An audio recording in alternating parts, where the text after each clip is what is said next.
എൻ്റെ പേര് റെനിമോൾ മാത്യു. ഞാൻ ഇടുക്കി കട്ടപ്പനയ്ക്കടുത്തുള്ള കാഞ്ചിയാർ എന്ന ഇടവകയിൽ നിന്ന് വരുന്നു.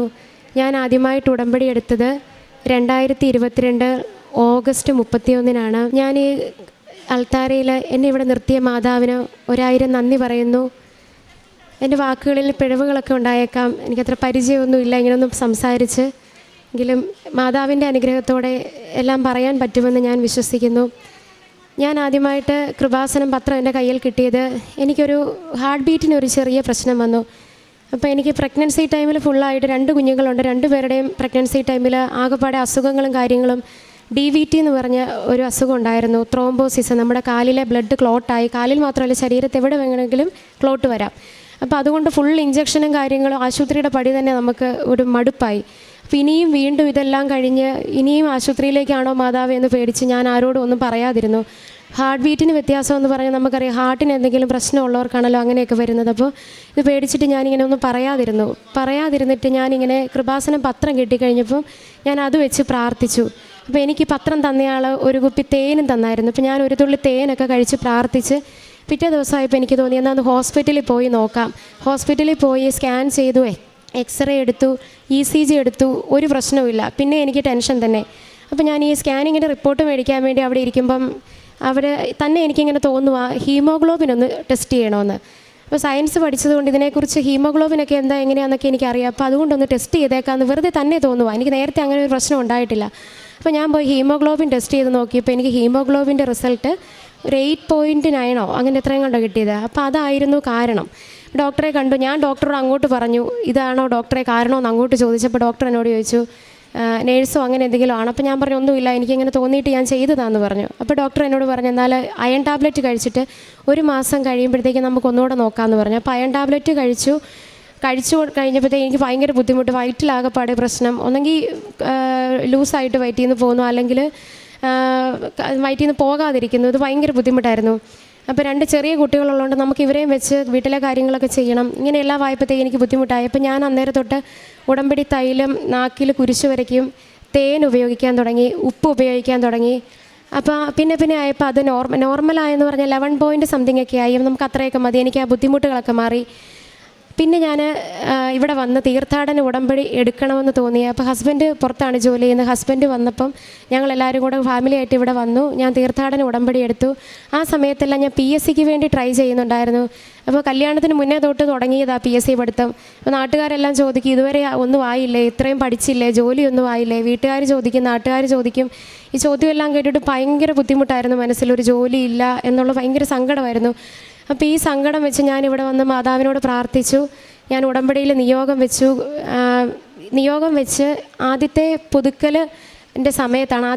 കഴിഞ്ഞ സമയത്താണ് ഞാൻ എക്സാം എഴുതുന്നത്. എക്സാം എഴുതിയപ്പോൾ എനിക്കത് അത്ര എളുപ്പമായിട്ടൊന്നും തോന്നിയില്ല. അപ്പം ഞാൻ സാധാരണ എക്സാം എഴുതുന്ന പോലെ എഴുതി. അതിൻ്റെ ക്വസ്റ്റ്യൻ പേപ്പറിൽ മാർക്ക് ജസ്റ്റ് ഒന്ന് കൂട്ടി നോക്കി, പക്ഷേ മാർക്ക് എനിക്ക് ഓർമ്മയില്ല. ഞാൻ പിന്നെ അതിനെക്കുറിച്ച് അങ്ങ് വിട്ടു. എനിക്ക് പിന്നെ ഞാനിങ്ങനെ പഠിക്കാൻ ശ്രമിച്ചുകൊണ്ടിരുന്നു, പക്ഷേ എനിക്ക് പഠിക്കാൻ പറ്റുന്നില്ല. 2 കുഞ്ഞുങ്ങളുണ്ട്, അവർക്ക് ഇടയ്ക്കിടയ്ക്കെല്ലാം അസുഖം വരുന്നു. അങ്ങനെ ഓരോ കാരണങ്ങളും എനിക്ക് പഠിക്കാൻ പറ്റുന്നില്ല. ഒരു ദിവസം പഠിച്ചാൽ പിന്നെ 10 ദിവസത്തേക്ക് പഠിക്കാൻ പറ്റത്തില്ല. പിന്നെ പുറത്തൊരു കോച്ചിങ്ങിന് പോയി പഠിക്കാനുള്ളൊരു സാഹചര്യമല്ല. 2 കുഞ്ഞുങ്ങൾ ഇപ്പോൾ 1-ലും 2-ലും പഠിക്കുന്നത്. ഒരു 3 വർഷം മുന്നേ അവർ ഇച്ചിരൂടെ ചെറുതായിരുന്നു. അപ്പോൾ ഇവർ 2 പേരും 1.25 വയസ്സിൻ്റെ വ്യത്യാസമേ ഉള്ളൂ. ഞാൻ പഠിക്കാൻ ശ്രമിച്ച് ഈ കൊച്ചിന് 3.5 വയസ്സ് വരെ പാല് പിടിച്ചിരുത്തി കുടിപ്പിക്കുമായിരുന്നു. പാല് കുടിക്കണമെന്ന് പറഞ്ഞ് പിടിച്ചിരുത്തി കുടിപ്പിക്കുമായിരുന്നു. കാരണം എനിക്ക് പഠിക്കണം അത് പറഞ്ഞിട്ട്. അവൻ അത്ര നേരം അടങ്ങിയിരിക്കുമല്ലോ. ആ ഒരു ഇതിൽ ഞാനിങ്ങനെ ഒത്തിരി പഠിക്കാൻ ഞാൻ ട്രൈ ചെയ്തു. പക്ഷേ എനിക്ക് ഭയങ്കര സങ്കടം കാരണം അവസാനം ഡിപ്രഷനായി. എൻ്റെ മദറിൻലോയ്ക്കൊരു കിഡ്നിക്കൊരു പ്രശ്നമൊക്കെ വന്നു. കറക്റ്റ് എക്സാമിൻ്റെ സമയമായപ്പോൾ എനിക്ക് ഒന്നും പഠിക്കാൻ പറ്റിയില്ല. അപ്പോൾ ഞാൻ ഓർത്തു എൻ്റെ ദൈവമേ ഇതെന്നെ ഇങ്ങനെ ഇതെനിക്ക് വിധിച്ചിട്ടില്ലായിരിക്കും. അങ്ങനെ വിചാരിച്ചാൽ ഞാൻ എക്സാം എഴുതാൻ പോകുന്നത്. ഞാൻ ഇങ്ങോട്ട് വിളിച്ച് പ്രാർത്ഥനാ സഹായത്തിനൊക്കെ അഭ്യർത്ഥിച്ചു. അപ്പോൾ അവർ പ്രാർത്ഥിച്ചോളാമെന്ന് പറഞ്ഞു. ആ ഒരു വിശ്വാസത്തിൽ എന്തും വരട്ടെ, ഇനി മാതാവ് തീരുമാനിക്കട്ടെ എന്ന് വെച്ചാണ് ഞാൻ എക്സാം എഴുതിയത്. അപ്പോൾ ആ എക്സാമിൻ്റെ റിസൾട്ട് വന്നു. ഞാൻ സർട്ടിഫിക്കറ്റ് അപ്ലോഡ് ചെയ്യാനായിട്ട് മെസ്സേജ് വരും. അത് കഴിഞ്ഞിട്ടാണ് PSCയുടെ റാങ്ക് ലിസ്റ്റൊക്കെ വരുന്നത്. അപ്പോൾ ഈ അപ്ലോഡ് ചെയ്യാനായിട്ട് മെസ്സേജ് വന്നപ്പോഴാണ് ഞാൻ അറിയുന്നത് ഞാൻ ഈ ലിസ്റ്റിലുണ്ടെന്നുള്ള കാര്യം. എന്നിട്ടും ലിസ്റ്റ് വരുന്നത് പിന്നെ കുറച്ചുകൂടെ കഴിഞ്ഞാൽ, റാങ്കായിട്ട് വരുന്നത് കുറച്ച് നാളൂടെ കഴിഞ്ഞിട്ടാണ്. അപ്പോൾ ഞാൻ ഓർത്ത് ഒരു 100-ൽ താഴെയുള്ള ഏതെങ്കിലും റാങ്ക്, 100-ൽ മുകളിലുള്ള ഏതെങ്കിലും റാങ്ക് ആയിരിക്കും. ആകെ 150 പേരുടെ ലിസ്റ്റാണ്. ഒരു 140, 150 അത്രയൊക്കെ ആയിരിക്കും എൻ്റെ റാങ്ക് എന്ന് ഓർത്തു. അങ്ങനെ ഓർത്തിരുന്നു. ഹസ്ബൻഡ് എന്നോട് പറയും നിനക്ക് നല്ല റാങ്ക് കിട്ടും, നീ പ്രാർത്ഥിക്കുന്നുണ്ടല്ലോ. പക്ഷേ എനിക്ക് വലിയതൊന്നുമില്ല. അപ്പോൾ ഞാനിങ്ങനെ പറയും അത്രയും താമസിക്കും താമസിച്ച് അത്രയും താഴെയുള്ള റാങ്ക് ആയിരിക്കും എനിക്ക് കിട്ടുന്നതെന്ന് ഉറപ്പിച്ചിരിക്കുക. റാങ്ക് വന്നപ്പം എനിക്ക് 27ാമത്തെ റാങ്ക് തന്ന് മാതാവ് എന്നെ അനുഗ്രഹിച്ചു. പിന്നെ ഞാൻ പ്രേക്ഷിത പ്രവർത്തനങ്ങളൊക്കെ ചെയ്യാനായിട്ട് പത്രമൊക്കെ കൊണ്ട് കൊടുക്കാറുണ്ട്. ഓട്ടോ സ്റ്റാൻഡിലും നമുക്ക് കാണുന്നവർക്കൊക്കെ പത്രം കൊടുക്കും. അപ്പോൾ ഓട്ടോ സ്റ്റാൻഡിൽ കൊണ്ടുപോയപ്പോൾ ഒരു ചേട്ടനോട് ചോദിച്ചു, നിങ്ങളൊക്കെ ഇത്രയും വിദ്യാഭ്യാസവും വിവരമൊക്കെ ഉള്ള പിള്ളേരല്ലേ, ഇപ്പോഴും എന്തിനാ ഇതിൻ്റെയൊക്കെ പുറകെ നടക്കുന്നതെന്ന് ചോദിച്ചു. അപ്പോൾ ഞാൻ പറഞ്ഞു, ചേട്ടാ എനിക്ക് കിട്ടിയ അനുഭവം, ഞാൻ അറിഞ്ഞ എൻ്റെ ദൈവത്തെ ഞാൻ മറ്റുള്ളവർക്ക് പകർന്നു കൊടുക്കുന്നതാണിത്. ഞാൻ പഠിക്കുന്നിടത്താണെങ്കിലും എൻ്റെ കൂട്ടുകാർ, ഇപ്പം ഞാൻ അവിടെ ആദ്യമേ ഒരു സാക്ഷ്യം എന്ന പോലെ പറഞ്ഞിട്ടാണ് ഞാൻ ഇങ്ങോട്ടേക്ക് വരുന്നത്. ഞാനിവിടെ വരുമ്പോഴല്ല, ഞാനിപ്പം 7ാമത്തെ തവണയാണ് ഇവിടെ വരുന്നത്, ഉടമ്പടി എടുക്കുന്നതും. ആ ഉടമ്പടി എടുക്കുന്ന സമയത്തെല്ലാം പത്രം കൊണ്ടുപോയി ഞാൻ ഈ പിള്ളേർക്കെല്ലാം കൊടുക്കും. അപ്പോൾ അവരിലും ഒരു വിശ്വാസം വളർന്നു. ആദ്യത്തെ സാക്ഷി അവിടെയായിരുന്നത് പറയാം. ഞാൻ അവരുടെ മുന്നിൽ ഇങ്ങനെ എൻ്റെ മാതാവിനെ, എൻ്റെ ഈശോയെ ഞാൻ അവിടെ പ്രഘോഷിച്ചിട്ടാണ് ഈ അൾത്താരയിലേക്ക് എത്തിയത്. അപ്പോൾ ഞാൻ കാണുന്നവരിലെല്ലാം ഒരു ദിവസം പോലും എൻ്റെ മാതാവിനെക്കുറിച്ച് അല്ലെങ്കിൽ എൻ്റെ ഈശോയെക്കുറിച്ച് പറയാത്തൊരു ദിവസം കുറവായിരിക്കും എൻ്റെ ജീവിതത്തിൽ. ഞാനിവിടെ ഉടമ്പടി പുതുക്കിയ സമയത്ത് ഒരു തവണ എനിക്ക് കിട്ടിയത് അന്ന് മണി അടിക്കുന്ന ഒരു ഇതുണ്ടായിരുന്നു. അപ്പം ആദ്യം എനിക്ക് മാതാവിനെ കിട്ടിയപ്പോൾ എൻ്റെ അടുത്തൊരു വയ്യാത്ത കൊച്ചുണ്ടായിരുന്നു. അപ്പം നമ്മുടെ ഇവിടുത്തെ ഒരു ചേച്ചി പറഞ്ഞു, ആ കൊച്ചു വയ്യാത്തതല്ലേ, ആ കൊച്ചിന് നമുക്ക് മാതാവിനെ കൊടുത്തേക്കാമെന്ന് പറഞ്ഞു. അപ്പോൾ ഞാൻ പറഞ്ഞു, കൊടുത്തോ ചേച്ചി, കുഴപ്പമില്ല എന്ന് പറഞ്ഞപ്പോൾ മാതാവിനെ കൊടുത്തു. പിന്നെ എനിക്ക് ആ ചേച്ചി മണി തന്നു. അപ്പോൾ എൻ്റെ മനസ്സിലുണ്ടായ ഒരു കാര്യം എന്ന് പറഞ്ഞാൽ, പള്ളിയിൽ മണിയടിക്കുന്നത് നമ്മുടെ കുർബാന അറിയിക്കാനും അങ്ങനെയുള്ള കാര്യങ്ങൾക്കൊക്കെ ആയിട്ടാണ്. അതുപോലെ ഈശോയെ അറിയിക്കാനും മറ്റുള്ളവർക്ക് പകർന്നു കൊടുക്കാനുമായിട്ട് എന്നെ മാതാവ് നിയോഗിച്ചിരിക്കുകയാണ്. അങ്ങനൊരു വിശ്വാസം, ഒരു ബോധ്യം എൻ്റെ മനസ്സിലേക്ക് വന്നു. മറ്റുള്ളവരുടെ സങ്കടങ്ങൾ കേൾക്കാനും അവരെക്കുറിച്ച്, ഈ മാതാവിനെക്കുറിച്ച് അവരോടൊക്കെ പറയാനും, അങ്ങനെ എല്ലാ കാര്യങ്ങളും ഞാൻ എപ്പോഴും ശ്രദ്ധിക്കും. മറ്റുള്ളവരുടെ സങ്കടങ്ങൾ ഒരുപാട് കേൾക്കുന്നുണ്ട്. കുഞ്ഞുങ്ങളായാലും എൻ്റെ കുഞ്ഞുങ്ങളോടാണെങ്കിലും എപ്പോഴും ഞാൻ മാതാവിനെക്കുറിച്ച് പറയും. അവർക്കും ഒരസുഖം വരുമ്പോഴോ അല്ലെങ്കിൽ എന്തെങ്കിലും പ്രശ്നങ്ങളൊക്കെ വരുമ്പോൾ അവരാദ്യമേ അന്വേഷിക്കുന്നത് മാതാവിൻ്റെ തേൻ എന്തിയമ്മേ, മാതാവിൻ്റെ ഉപ്പ് എന്തിയെ, അത് ആദ്യം തന്നാൽ മതിയെന്ന് പറയും. പിന്നെ എൻ്റെ ഹസ്ബൻഡാണ് എല്ലാ കാര്യങ്ങളിലും എന്നെ സപ്പോർട്ട് ചെയ്ത് കൂടെ നിൽക്കുന്നത്. കഴിഞ്ഞ തവണ ഹസ്ബൻഡ് തിരിച്ചു പോയ സമയത്ത്, ഹസ്ബൻഡ് എബ്രോഡാണ് വർക്ക് ചെയ്യുന്നത്. അപ്പോൾ പോയ സമയത്ത് മാതാവിൻ്റെ ഉടമ്പടി വസ്തുക്കൾ ഞാൻ മാതാവിൻ്റെ ഉപ്പും തേനും ബാഗിൽ വെച്ച് കൊടുത്തു വിട്ടു. പക്ഷേ 2 ബാഗ് ഉണ്ടായിരുന്നു, അതിൽ ഒരെണ്ണം മിസ്സായിപ്പോയി. കറക്റ്റ് ഒരു 6-7 മണിക്കൂർ കഴിഞ്ഞപ്പോൾ ഈ ഉപ്പും തേനും വെച്ച് കൊടുത്തു വിട്ട ആ ബാഗ് മാത്രം തിരിച്ച് കിട്ടി. എംബസിയിൽ പരാതിയൊക്കെ കൊടുത്തിട്ടുണ്ടായിരുന്നു, പക്ഷേ മറ്റേ ബാഗ് ഇതുവരെ തിരിച്ച് കിട്ടിയില്ല. ആ ബാഗിലായിരുന്നു മെഡിസിനും കാര്യങ്ങളും എല്ലാം വെച്ച് കൊടുത്തിരുന്നത്. അപ്പോൾ ആ ഒരു ബാഗ് മാത്രം തിരിച്ച് കിട്ടി. പിന്നെ എനിക്ക് ആത്മീയ അനുഭവം ഉണ്ടായിട്ടുണ്ട്. ഞാനിങ്ങനെ ഈ PSCയുടെ കാര്യം പറഞ്ഞപ്പം ഒരുപാട് കളിയാക്കൽ കേട്ടിട്ടുണ്ട്, വീടിൻ്റെ ഉള്ളിൽ നിന്നും പുറത്തു നിന്നും. മറ്റുള്ളവരിങ്ങനെ പറയുമ്പോൾ എനിക്ക് ഭയങ്കര സങ്കടമായിരുന്നു. എനിക്കൊരു ജോലി കിട്ടുമെന്ന് ഞാൻ ഒരിക്കലും പ്രതീക്ഷിച്ചില്ല. എൻ്റെ പഠിത്തമൊക്കെ അങ്ങനെയായിരുന്നു, എനിക്കൊന്നും പഠിക്കാൻ പറ്റത്തില്ലായിരുന്നു. പഠിക്കാൻ കഴിവുണ്ടോയെന്ന് ചോദിച്ചാൽ ഉണ്ട്, പക്ഷേ ഒരുപാട് സമയമെടുത്താണ് ഞാൻ ഓരോ കാര്യങ്ങളും പഠിക്കുന്നത്. ഞാനിങ്ങനെ വായിച്ച് ഇങ്ങനെ തളർന്ന് അവസാനം മടുത്തിട്ടിങ്ങനെ ഇരിക്കുന്ന സമയത്ത് ഒരു ദിവസം ഇങ്ങനെ ആരോ എന്തോന്ന് എന്നോട് ചോദിച്ചപ്പോഴത്തേക്കും എനിക്ക് സങ്കടം വന്നിട്ട് ഞാനിങ്ങനെ വൈകിട്ടിങ്ങനെ കിടക്കുക. ഒരു 8:30 ആയ സമയത്ത്, ഞാൻ ആ സമയത്ത് ഉറങ്ങുന്നതല്ല, പിള്ളേരെ ഉറക്കിയിട്ട് വേണം എനിക്ക് പഠിക്കാനായിട്ട്.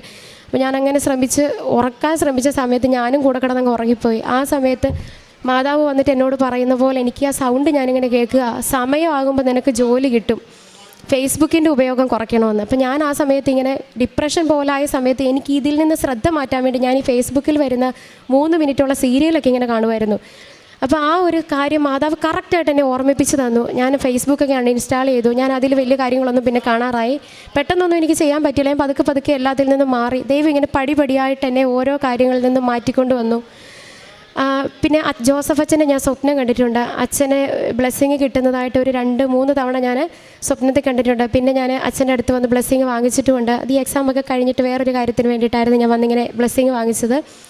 പിന്നെ എൻ്റെ ഹസ്ബൻഡിൻ്റെ തോന്നിയ ഒരാശയമാണ്, ഈ മാതാവിൻ്റെ ഫോട്ടോ ഇങ്ങനെ എടുത്തിട്ട് അതിൻ്റെ പുറകിൽ നമ്മുടെ പ്രത്യക്ഷീകരണ പ്രാർത്ഥന പ്രിൻ്റ് ചെയ്ത്, ഞാൻ കഴിഞ്ഞ തവണ ഉടമ്പടി പുതുക്കാൻ വന്നപ്പോൾ ഇവിടെ കുറേ പേർക്ക് കൊടുത്തു. 1000 എണ്ണം എടുത്തിട്ട് ഞാൻ അവിടെ നമ്മുടെ സ്ഥലത്ത് ഒത്തിരി പേർക്ക് കൊടുത്തിട്ടുണ്ട്.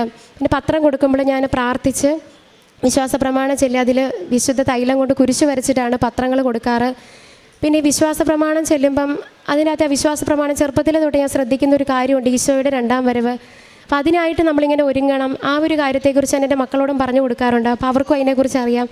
അപ്പോൾ എൻ്റെ ജീവിതത്തിൻ്റെ പൂർണ്ണത എന്ന് പറയുന്നത്, ഞാനിങ്ങനെ ഒത്തിരി ധ്യാനമൊക്കെ കൂടിയിട്ടുണ്ട്. എപ്പോഴും എനിക്ക് സ്റ്റേബിളായിട്ട് ഈശോയിൽ അടുത്ത് നിൽക്കണം, എനിക്ക് ഈശോയെ ഒത്തിരി സ്നേഹിക്കണം, എനിക്ക് ഈശോയുടെ കൂടെ ജീവിക്കണം. പക്ഷേ ഞാൻ ഒത്തിരി അതിന് വേണ്ടിയിട്ട് ഞാനായിട്ട് ശ്രമിച്ചുകൊണ്ടിരിക്കുമായിരുന്നു.